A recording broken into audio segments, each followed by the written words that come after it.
বগুড়ায় বসুন্ধরা গ্রুপের chairman MD সহ ১৯৬ জনের বিরুদ্ধে হত্যাচেষ্টার মামলা।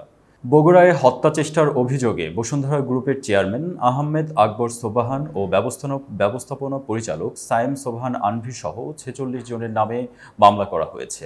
আসামিদের মধ্যে পুলিশ কর্মকর্তা, তৎকালীন ইউএনও, সাবেক সংসদ সদস্য, তৎকালীন সাব রেজিস্ট্রার, ৭১ টেলিভিশনের সাবেক সাংবাদিক রয়েছেন। এছাড়া অজ্ঞাতনামা আরও ১৫০ জনকে আসামি করা হয়েছে। গতকাল বৃহস্পতিবার বিকেলে বগুড়ার অতিরিক্ত চিফ জুডিশিয়াল ম্যাজিস্ট্রেট সুকান্ত সাহার আদালতে মামলাটির আবেদন করেন বগুড়ার শিবগঞ্জ উপজেলা যুবদলের সাংগঠনিক সম্পাদক সামিউল আলীম।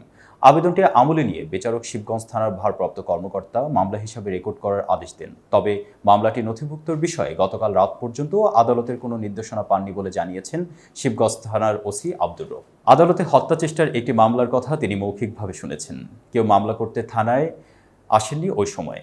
বাদীপক্ষের আইনজীবী আব্দুল ওহাব জানিয়েছেন, ওই মামলায় আহমেদ আকবর সোবহান ও সাইম সোবহান ছাড়াও ৮ জনকে হুকুমের আসামি করা হয়েছে।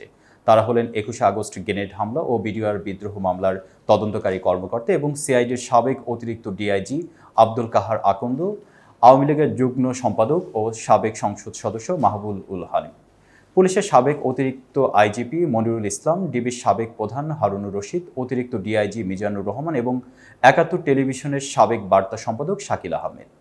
মামলার উল্লেখযোগ্য আসামিরা হলেন সাবেক সাব রেজিস্ট্রার শাহ আলম ও তার স্ত্রী বিউটি বেগম, শিবগঞ্জ উপজেলার সাবেক ইউএনও লুৎফর রহমান, সাবেক ভাইস চেয়ারম্যান শাহ নেয়াজ, রাজধানীর পল্লবী থানা আওয়ামী লীগের সহসভাপতি জিন্নাত আলী মাতব্বর প্রমুখ।